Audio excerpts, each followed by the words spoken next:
pastito va gusaneando un gusanito.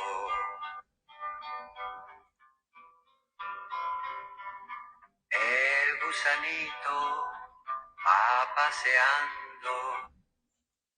Hola, ¿qué tal? Buenas noches. Hola a todos. Janine, Len, Gabriela, Analía, Nancy, Alberto. Hola, ¿qué tal? Buenas noches. ¿Cómo están? Bueno, acá estamos en una nueva clase de arte contemporáneo. Mi nombre es Evelyn Márquez. Dirijo Temporada de Relámpagos, un podcast de arte contemporáneo que pueden encontrar en Spotify, todas las salidas que hacemos los fines de semana. La membresía de arte contemporáneo y todos los martes nos juntamos acá para hablar de algún tema. Hoy elegí a Jorge de la Vega, no sé si lo conocen. Vamos a retrotraer a los años 60, a la época del Instituto Itela. Si bien no fue uno de sus miembros como más frecuentes, como otros artistas de unos añitos un poco más jóvenes, pero bueno, estamos en ese contexto donde hubo muchísimos cambios sociales, culturales, económicos y demás, tendencias que se manifestaron a nivel internacional, como el pop, que por supuesto es algo de lo que vamos a hablar hoy. Les voy a mostrar a este señor del que nos vamos a referir hoy. Lamentablemente murió muy joven. Es impresionante la cantidad de obras, a mí me sorprende muchísimo. Empezó también desde muy chico, pero la cantidad de obras que nos legó. Él murió con tan solo 41 años, súper joven. Eh, y aún así tuvo tiempo para hacer muchísimas cosas y expresarse en muchas disciplinas. Él empezó a estudiar arquitectura, casi la termina la carrera, dicen que le faltaban solamente 5 materias para terminar arquitectura, pero en ese momento abandonó porque dijo, no se puede hacer bien dos cosas. Y a él lo que le interesaba, algo que ya venía haciendo desde la adolescencia, que era pintar, ¿no? Dedicarse al arte. Bueno, después iba a decir que dejó arquitectura porque la arquitectura necesita procesos muy largos de elaboración para terminar un proyecto y que tenía como una urgencia de expresión que no podía aguantar tanto tiempo. Quizás tal vez de alguna manera él ya sabía que ese sentido de urgencia era porque iba a vivir muy poco tiempo. Él pasó por diversas etapas que vamos a ver, muy diferentes una de la otra, hasta que se convirtió con el paso del tiempo en uno de los artistas argentinos más importantes de la segunda mitad del siglo XX, indiscutido. Fue pintor autodidacta, fue grabador, fue poeta, fue guitarrista. Vamos a adentrarnos también en su faceta musical, fue creativo, publicitario. Y él nació en el año 30, el 27 de marzo de 1930, en Buenos Aires, y cuando era chico pintaba los géneros típicos, ¿no? Lo que se usaba en esa época. Si bien él fue un poco absorbido por el informalismo, por el arte concreto, que empezaba a tomar fuerza en los años 40 con artistas como Yomi, todo el movimiento Madí. Él empezó con retratos como muy típicos, naturalezas muertas, todo lo que se estilaba en la época a estudiar. Él decía, en esa época, cuando era muy joven, pinto solo cuando tengo ganas. Utilizo modelo que me gusta dejar en libertad para sorprenderlo en su gesto menos forzado. Creo que en pintura el tema es solo un pretexto para lo que uno quiere decir. Sin embargo, me atrae especialmente el retrato y en cambio no me siento atraído por el paisaje. Creo que mis retratos más acertados corresponden a personas que conozco desde hace tiempo. Bueno, el señor de la imagen es su padre, directamente.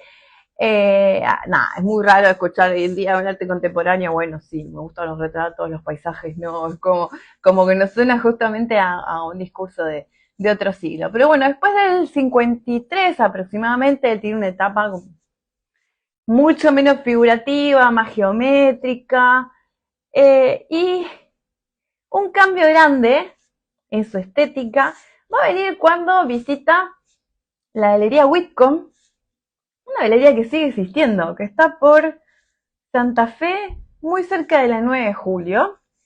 Obviamente ya, bueno, ya no tiene el esplendor que tenía en esa época, que había muy poquitas galerías. Y un día va, en el año 59, a ver la muestra de un chico. Y bueno, entre los presentes estaba Alberto Greco, estaba Rómulo Machio, y el joven artista que él va a conocer en esa muestra se llamaba Luis Felipe Noé. Tal vez lo conozcan, bueno, de este grupo del que vamos a hablar ahora, de la figuración, es el único que sigue vivo.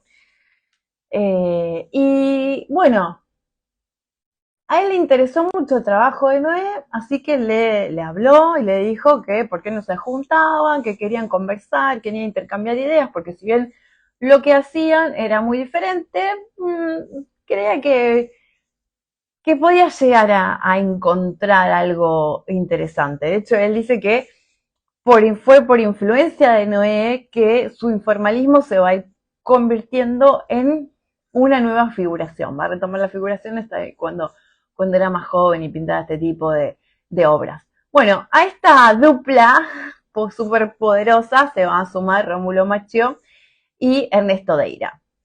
Y a partir de ahí, bueno, compartían taller, esta es como la foto mítica del grupo, de este grupo de los 60. Hola Macarena.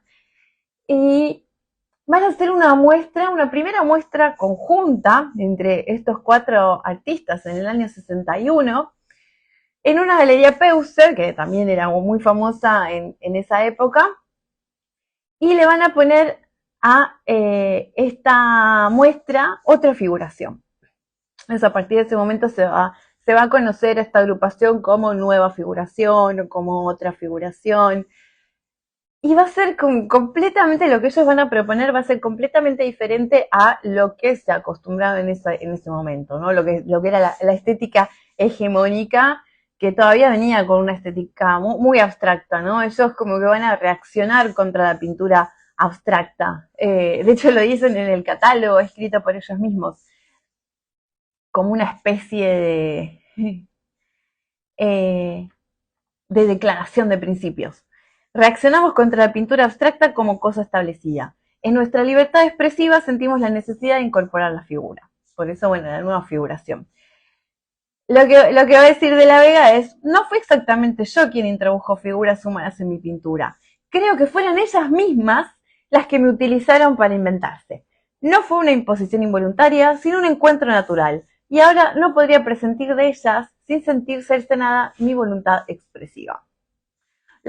Muchas frases de la Vega, sepan disculpar, pero bueno, no hay tantas entrevistas, hay pocos documentos y esos documentos como son muy valiosos hoy en día. Y bueno, ya ellos estaban ahí en pleno centro porteño, tenían su taller, en esta, como se llamaba, la Manzana Loca, donde estaba la Itela y otras galerías famosas, donde todas las disciplinas artísticas tuvieron su lugar ahí de renovación y de neovanguardia, la literatura, la poesía, las artes visuales, la arquitectura, todo tuvo ahí como su foco en el centro porteño, donde estaba ubicado el Instituto de Itela. Bueno, Noé y de la Vega van a ser los que van a llevar ahí más lejos la actitud conceptual de la nueva figuración, ¿no? Los otros dos son artistas excelentes, pero en general, bueno, se mantuvieron dentro de un tipo de pintura más tradicional. Y ellos van a ser lo más extremos. Después de esta muestra tan exitosa que van a tener, que va a salir en prensa y demás, los 4 artistas deciden tomarse un barco e ir a pasar una temporada a París. Un par de añitos a estudiar. Bueno, de la Vega y Noé, ahí cuentan que en ese viaje en barco se va a gestar esta idea de ruptura estructural, que Noé la va a llamar visión quebrada. Noé tiene muchísimos libros autobiográficos, teóricos y demás, entonces muchísimos de los detalles de esta trayectoria en conjunta se conocen gracias a los libros de Noé.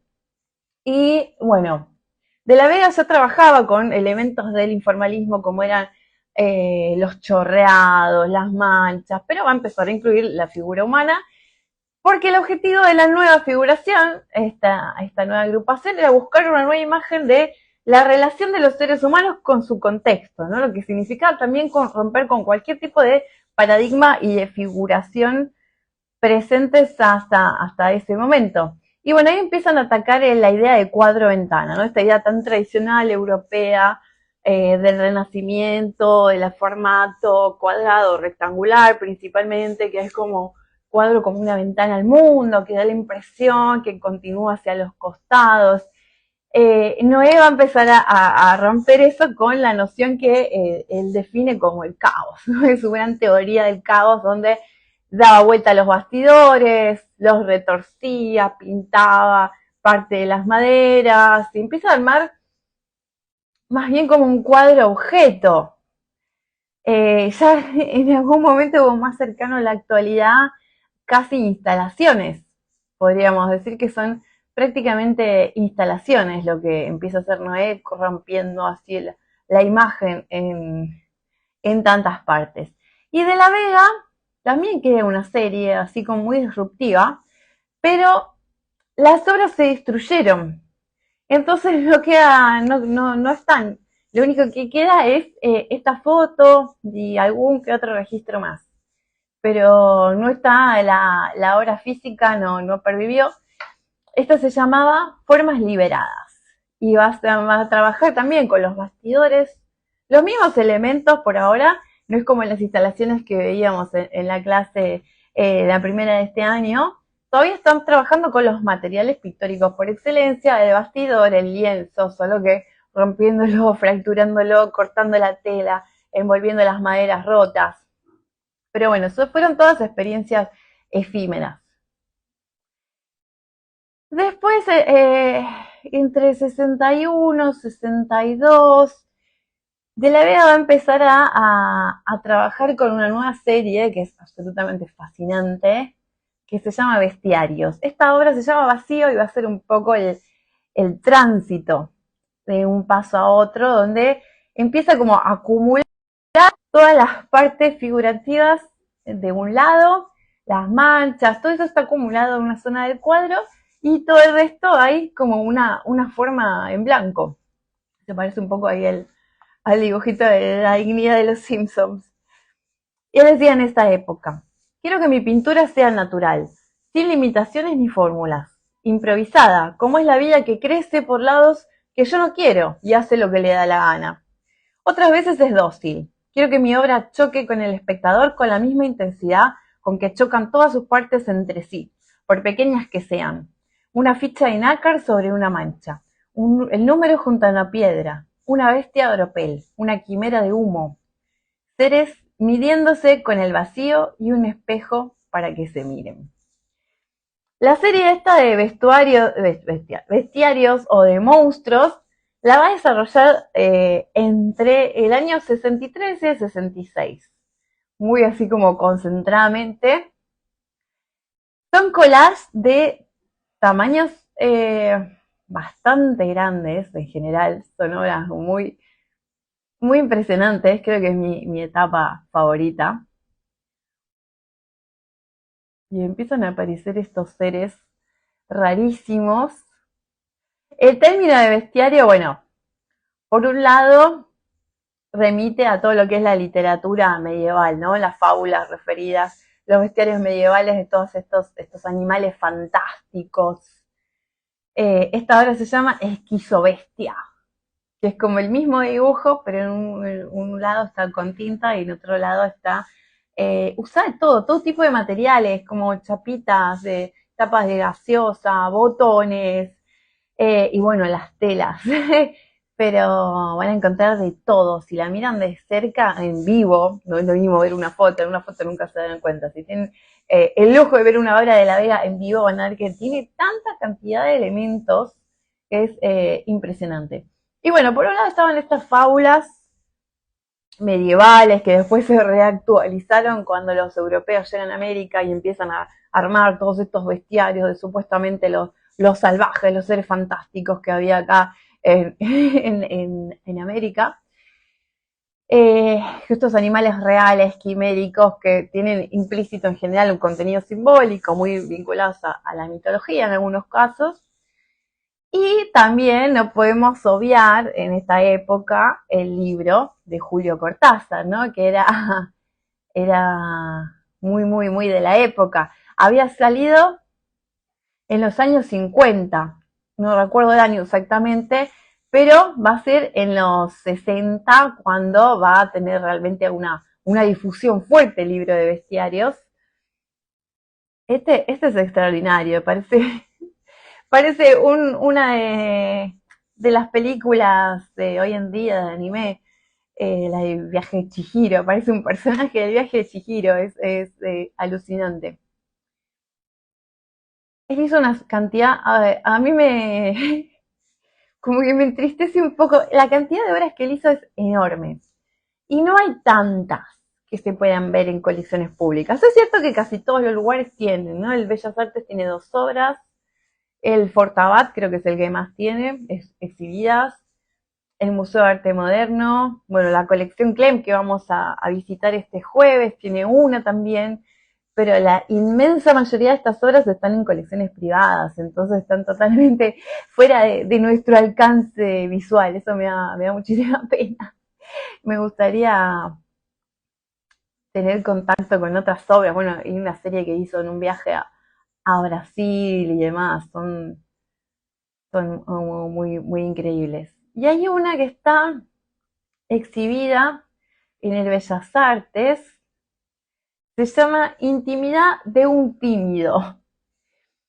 Esta obra es de 1963 y bueno, acá es como que él esta es una propuesta artística muy renovadora la que él está presentando, este tipo de collage, y lo que va a marcar su singularidad, ¿no? En su obra. Bueno, los protagonistas están como suspendidos en el vacío, de donde viene esa obra de vacío. De hecho, él dice que pintaba animales quiméricos que estaban flotando en el espacio sideral, y tiene como una cierta reminiscencia infantil.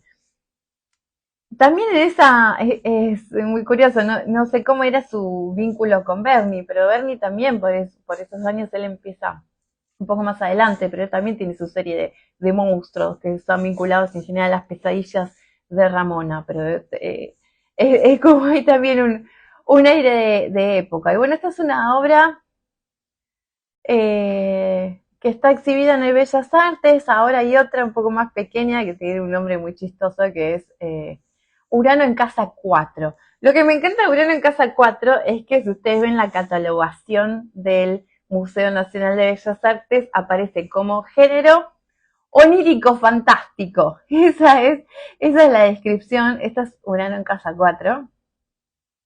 Claramente hay un elefante, ¿no? Uno de estos animales que empiezan a aparecer. El elefante es uno bastante común. Los elefantes y los gatos van a ser muy frecuentes en este bestiario. Y bueno, un rasgo muy particular de toda esta serie, no todas, pero un porcentaje muy grande de estas obras están hechas, estos pliegues que ven, son telas que están engomadas, plegadas, arrugadas y pegadas ahí sobre el lienzo, ¿no? Es como que le da más expresividad, para él es como que caracterizaban los estados de ánimo de esta figuración entre animal y humana. Y tienen todos estos pliegues, igual que el otro, el tímido de la otra pintura. Y bueno, el elefante es un elemento bastante común, lo he encontrado en varias. Se encuentra otra, bueno, este es como un gatito. Este se llama Danza de Montaña. Un gatito zorrito. Tampoco es que vamos a encontrarlo así tan literalmente, pero bueno, tienen como elementos de distintos animales que podemos reconocer. Hay algunas cositas que podemos reconocer. Esta es una obra extraordinaria que, si no me equivoco, está expuesto en el Museo Fortabat, que está en Puerto Madero. Se llama Recuerdo del Colegio. Hay que ponerle mucha imaginación, pero nos ayuda el cartelito que está abajo, que dice algo como segundo o tercero A. No me si es un 2 o es un 3. Los cuadros son así o están mostrando fragmentos. Algunos de la pantalla vertical de Instagram me está cortando los costados, pero sí son así. Este es así. Y es como la típica foto de colegio, donde todos esos seres que apenas estaban como bocetados, serían como los compañeritos de colegio de la típica foto que te sacan a fin de año con el cartelito. Nada, un recuerdo bastante monstruoso de sus compañeros de colegio, parece que tenía Jorge de la Vega. Y bueno, estábamos viendo este bestiario que es extraordinario.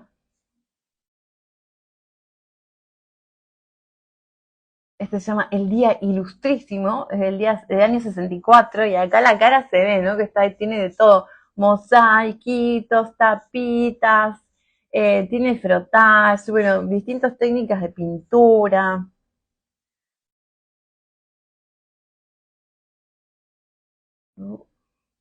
A ver qué otro tengo de animalitos.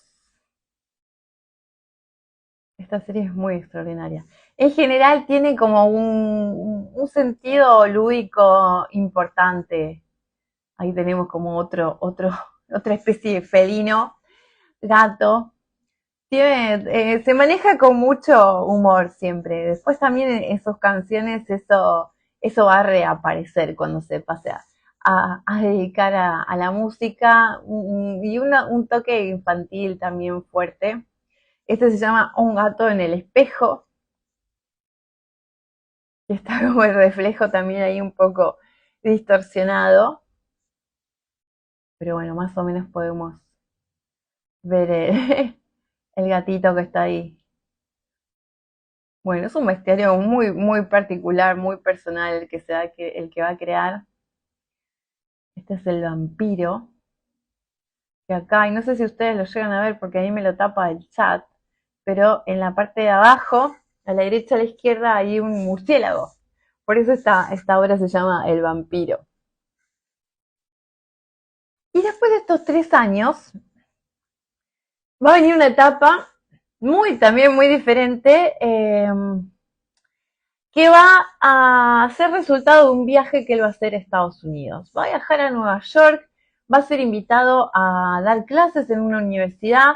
Él no se graduó acá, pero aún así fue docente de la UBA durante muchos años. Y en Estados Unidos también lo van a invitar a una universidad y se va a quedar 2 años a vivir ahí. Él llega en 1965, que era cuando el pop estaba ahí en su momento cumbre. ¿Qué? Perdón, pero estoy resfriada. Muchos aires acondicionados en esta época. Bueno, el año 65 el viaje allá estaba Warhol, Lichtenstein ahí al palo, exhibiendo en todos lados, en como las figuras absolutas de la época. Y ahí él se va a contagiar un poco de ese clima, va a cambiar las técnicas, va a cambiar las temáticas. Vamos a ver algunas de sus obras pop de la época. Él va a empezar a pintar con acrílicos. Hasta ese momento en general usaba óleos, a partir de ahí va a empezar a usar acrílicos, lo que implica que no van a tener el mismo volumen que deja el óleo, ¿no? Van a ser como mucho más planas las imágenes y mucho brillo, mucho color. Tiene como unos efectos a veces que lo asemejan a técnicas mecánicas de impresión, ¿no? Como la serigrafía, como hacía Warhol también en la época. Va a empezar a usar el stencil, así que va a cambiar mucho su estética. Bueno, fueron unos 3 años y la cantidad de obras que hizo en ese periodo es muy impresionante.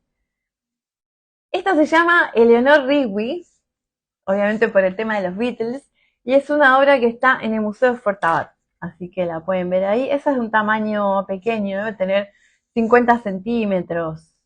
Empieza a manejar otros tamaños acá. Bueno, mucho collage también, mucha imagen distorsionada. Y dice, los cambios me movilizan. En Nueva York cambié la temática. Adiós a las figuras mitológicas y la búsqueda del hombre. Norteamérica es un mundo tan poderoso que por contraste el hombre adquiere relieve. Abandoné el collage y me dediqué a pintar la felicidad de los americanos. Bueno, eso va a ser como bastante frecuente, todos los personajes de repente sonriendo desmedidamente, esta supuesta felicidad de los norteamericanos, que también es una nueva forma de trabajar la condición humana. Ahora trabaja con personas reales, muchas veces son collages, imágenes tomadas de revistas. Gente linda. Él la denomina su expresión es la bella gente, ¿no? Son todas estas expresiones felices de la juventud, de esta época de libertad, de los años 60, de todas las revoluciones, bueno, el mayo francés. Las caras son como muy características de su época. Y aparecen todo el tiempo en esta serie influencias de los medios de comunicación, de la publicidad, de la cultura psicodélica, ¿no? Estas imágenes así como desenfocadas, logradas con varias capas de color, que es como que nos marea un poco. Pero bueno, tenía que ver con toda esta idea de psicodelia, la música de los 60. Hay incluso, más allá de esta obra de Leonard Rigby, hay retratos de los integrantes de los Beatles. Pero bueno, estos rostros están ahí distorsionados también, ¿no? Como no se termina de desprender de los monstruos, tanto como dice, porque están muy distorsionadas estas caras, estos cuerpos. Es como que si estuviera ahí agazapada la presencia de estos bichos por detrás. Como no todo es tan feliz como parece. Bueno, acá están los Beatles justamente que les contaba. Eh, Muchas horas de periodo, bueno, estas sonrisas así como exageradísimas, muy exageradas. Mostraba, acá estoy leyendo, perdón, acá estoy leyendo los comentarios, mostraba las caras felices como algo bueno o con cierta crítica de tanta felicidad. Sí, claramente toda una crítica. Sí, es como una crítica, como bueno, no se puede estar feliz todo el tiempo. Algo raro hay atrás de esta gente, de este telón que estamos viendo, consumismo a pleno, ¿no? También en los años 60 fue una época muy próspera económicamente, y entonces se sostenían en eso para exhibir su felicidad. Y bueno, colores muy chillones, es bien pop.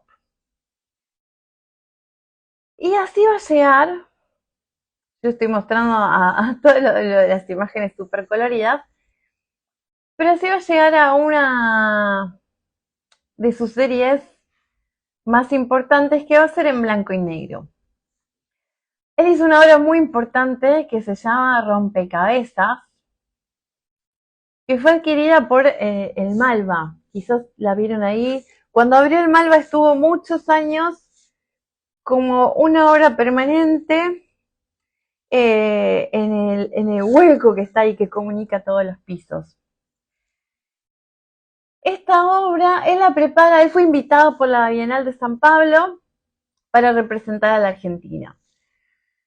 Y arma esta pieza, que en realidad son 17 piezas. A mí me hace acordar unos jueguitos que me re gustaban cuando era chica, que no los veo más ahora, que es como un rompecabezas que tiene un huequito y uno puede ir moviendo las piezas, armando la imagen. Es algo muy similar. Son 17 cuadros de 1 metro por 1 metro. Y es como si fuera un juego, ¿no? Son pinturas de acrílico negro pintados sobre blanco con cuerpos y con caras humanas y que pone en crisis la idea tradicional de obra de arte. ¿Por qué? Porque vos la podés montar como quieras, como se te ocurra. Se puede cambiar, de hecho está exhibido de formas muy diferentes. De forma como está acá, más comprimida, más cuadradita, se ha exhibido con dos paneles y una línea larguísima, con formas irregulares, de muchas formas posibles. A mí también, en este caso, me remite un poco a Cortázar, ¿no? A esta idea de rayuela, que vos podés armar con el material que tenés, armar la historia, el libro como se te ocurra, de cambiar de una página a otra. Bueno, acá también hay algo de esto, de este desarmar las imágenes. Y esta es parte de una serie bastante amplia de dibujos en blanco y negro, donde todos tenemos estas mismas imágenes pop de gente como muy sonriente, pero con cuerpos un poco retorcidos. De hecho, hay partes que parecen como órganos tipo intestinos. Les voy a pasar un pequeño audio de el artista hablando de esta obra que me parece como muy graciosa y muy pertinente. Y viendo mis propios cuadros, pienso que indudablemente con crimen se puede contar. Porque esta gente ha perdido el color, por empezar. Después también no cabe la menor duda de que están descuartizados. La cabeza está en unos cuadrados, las manos en otros, se pueden armar de cualquier manera. El misterio yo creo que va a recibir esta noche y tratar de explicar cómo puede ser que todos estos asesinados o están encantados de haber sido descuartizados o no se han dado todavía cuenta de que están muertos. Cuadrados, las manos en otros, se pueden armar. El misterio yo creo que va a recibir esta noche y tratar de explicar cómo.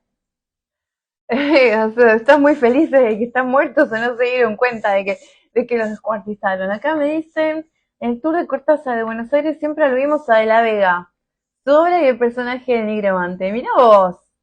Bueno, contame después por privado de qué se trata. Sí, yo creo que hay muchísima relación, que aunque no sea como tan explícita, es evidente, ¿no? Ya desde ya es literal en el título de la serie anterior que veíamos de bestiarios. Pero bueno, es como muy graciosa como esta afinidad acá. Claro, como están descuartizados. Pero bueno, más o menos podemos rearmar el cuerpo, dependiendo de quién la tenga. Esta pertenece a Costantini, así que está en el Malva. No sé si su colección personal, la colección del Malva, pero bueno, ahí es donde está. Ahora, bueno, hablábamos, recién decía, creo que Graciela, que hubo como un gran cambio. Bueno, va a venir otro cambio más radical, que va a ser dejar la pintura. En realidad, parece que era algo como dentro de este grupo de amigos, ¿no? Noé también en el 66 él declara que va a dejar de pintar por siempre, no sucedió, pero bueno, por unos cuantos años sí dejó de pintar. Y él, bueno, en el 67 está como el primer registro de que él se empieza a interesar cada vez más por la música. Pero a partir del 68, él prácticamente va a dejar de pintar y se va a enfocar completamente en la música. Va a empezar a escribir sus propias canciones, va a empezar a cantarlas, a armar sus shows. Y bueno, él dice que la música para él era como un despertador de conciencias más poderoso que la pintura, porque decía que con su música quería comunicarse con gente que no iba a ver exposiciones de arte, que siempre es como un porcentaje muy limitado de la población, y con gente que no lee libros, que la música tiene como esa posibilidad mucho más intensa de llegar a multitudes. Bueno, en esa época él va a editar un disco. Esto lo pueden encontrar en Spotify. Está también en YouTube, pero bueno, en Spotify lo pueden encontrar el disco. Es Gusanito en persona. Él la va a presentar en la Galería Bonino. Él va a cantar mucho con Mariquena Monti, que fue, creo que vive todavía, tiene 80 y pico años, pero si no me equivoco todavía vive. Y fue actriz, fue cantante, estaba como en estos shows concert, esta, en esta idea como renovadora del teatro que ofrecía el Instituto de Itela. Y va a ser como uno de los representantes de la nueva canción argentina. Él va a hacer un espectáculo donde estaban también exhibidas sus pinturas. Sí, viven. Bueno, ellos trabajaron mucho juntos. Hay canciones que están cantadas por los dos y hay canciones que están directamente interpretadas por ella. Pero bueno, era ahí como su coequiper en los escenarios, Mariquena Monti. y hacía un espectáculo donde también estaban sus obras que se llamaba Pintura versus Canciones. Ese fue un show de los que hizo, y el otro era Rompecabezas Exposición Concert. Y 3 veces por semana, muchísimo, así que debía tener mucho público, 3 veces por semana hacía su show, donde como que de alguna forma le ponía música a sus cuadros que estaban también ahí ambientando el escenario. Así que realmente para hacer 3 shows por semana tenés que tener mucho público disponible. Ahí les voy a pasar también un fragmentito con respecto. Tenía ganas de cantar al lado de mis cuadros, seguramente porque cuando pinto, canto y cuando canto a veces me pongo a dibujar o pinto también. Cae al río intoxicado, varias naciones disienten, reforma universitaria, hubo nuevos incidentes, reforma universitaria, hubo nuevos incidentes, universitaria, hubo nuevos incidentes. Muy a tono con la época, ¿no? Todas las noches los bastones largos y todas estas situaciones que aparecen también en sus canciones. Bueno, este disco fue reeditado hace muy poco. Trabajaron muchos artistas en la producción y en cómo volver a renovarlo. Salió por un sello que se llama Otras Formas. No sé si lo conocen. Otras Formas es un sello discográfico que son artistas visuales que también hacen música. Tiene como esa particularidad. Está, bueno, Julián Terán, que fue como amiga de la casa, Hanna Sili, creo que la dirige es de hecho Hanna Siliberti. Hay muchos dentro del catálogo, y fue nominado a los premios Gardel como mejor álbum de colección de catálogo en el año 2019. Así que por eso es que lo pueden encontrar hoy en día en Spotify o en YouTube, todas las canciones enteras que son muy increíbles.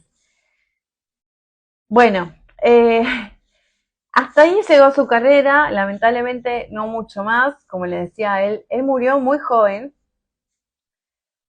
de una forma absolutamente repentina, inesperada. Había ido a dar una entrevista a Canal 7, en el mismo lugar donde está ubicado Canal 7 ahora. Y bueno, él estaba con un amigo, que es el que cuenta la situación, Jorge Yuyen, que se empezó a sentir mal, se empezó a descomponer, quiso salir afuera a la puerta a tomar aire y murió repentinamente. Así que fue muy dura para toda la sociedad artística de la época. Encima, Yuyen cuenta: la noche del 25 de agosto de 1971 fuimos a comer mi mujer y yo con De la Vega y Marta era de la esposa de la Vega. En un momento ella lo retó porque había tenido un desvanecimiento unos días antes y no quería ir al médico. No sé cómo siguió la cosa. Creo que Jorge dijo algo así como que lo dejaran de agregar. Como que lo dejaron de embromar. Y agregó: mañana voy y me muero. Y al día siguiente se murió. Así que sí, bueno, fue un aneurisma. En ese momento le bajó muchísimo la presión, se desmayó y fue un aneurisma. Él estaba casado, la mujer estaba embarazada, así que fue como muy fatídico el hecho. El hijo nació 3 meses después, se llama Ramón, y su hijo Ramón estuvo muy involucrado en la producción de esta nueva edición del libro, de su disco El Gusanito, aunque no llegó a conocerlo en persona. Y bueno, les leo un pedacito del discurso que dijo Noé en la despedida, en el cementerio un par de días después, en agosto del 71. Jorge nos tenía acostumbrados a las mutaciones, a las transformaciones, temas en sus cuadros, constantes en su vida, pero ninguna como esta. Esta mutación que hizo ayer es la más cruel de sus travesuras. Casi parece uno de sus juegos de palabras. Esta muerte le corresponde en estilo a su vida. silenciosa, solitaria, sorpresiva, pero increíblemente anticipada. Tal vez esto también le corresponde a su vida. También se había adelantado cuando era niño prodigio. Jorge era pintor, Jorge cantaba, Jorge era un lírico en sus canciones y sus pinturas. Un lírico del absurdo y del caos. Bueno, desde ese momento ella se convirtió en un artista indiscutido. Muy poquitos años después, el Museo de Bellas Artes le hizo una retrospectiva, lo cual era un gran indicio del apoyo institucional que tenía, ¿no? Que un artista tan joven y que recién había muerto le hagan una retrospectiva tan grande era un gran indicio. Y bueno, él fue muy exitoso en su época, pero con el paso de los años cada vez se lo valora más, ¿no? De lo increíble que fue su trabajo plástico y visual y últimamente rescatando también su faceta performática como músico. Así que bueno, muchas gracias por haberse conectado a esta charla de Jorge de la Vega. Como les contaba, si están en Buenos Aires, yo no sé el resto de las provincias. Si alguien está en otra provincia y tiene información, cuéntenme. Yo conozco acá estos lugares donde pueden encontrar el Moderno, el Bellas Artes, el Fortabat y Clem. Sea uno más que se les ocurra, me pueden indicar. En otra provincia, bueno, este jueves hacemos una visita a la colección de Jorge Federico Clem, este personaje absolutamente extraordinario que tuvimos en la cultura argentina, de la televisión argentina y que armó una de las colecciones más fantásticas de arte internacional del siglo XX. Y bueno, vamos a encontrar un exponente, así que ya saben todo lo de las membresías están invitados. Y para el resto, bueno, la visita sale 9.000 pesos. Nos juntamos en el barrio de Retiro este jueves a las 5 de la tarde. Bueno, muchas gracias por haber estado ahí acompañándome otro martes más hablando de arte contemporáneo y de estas personas que fueron como bisagras, ¿no? Y las bisagras hacia lo que iba a venir un tiempo después, hacia los cambios enormes de la contemporaneidad en las artes visuales. Bueno, muchas gracias. Les mando un beso. Nos encontramos pronto.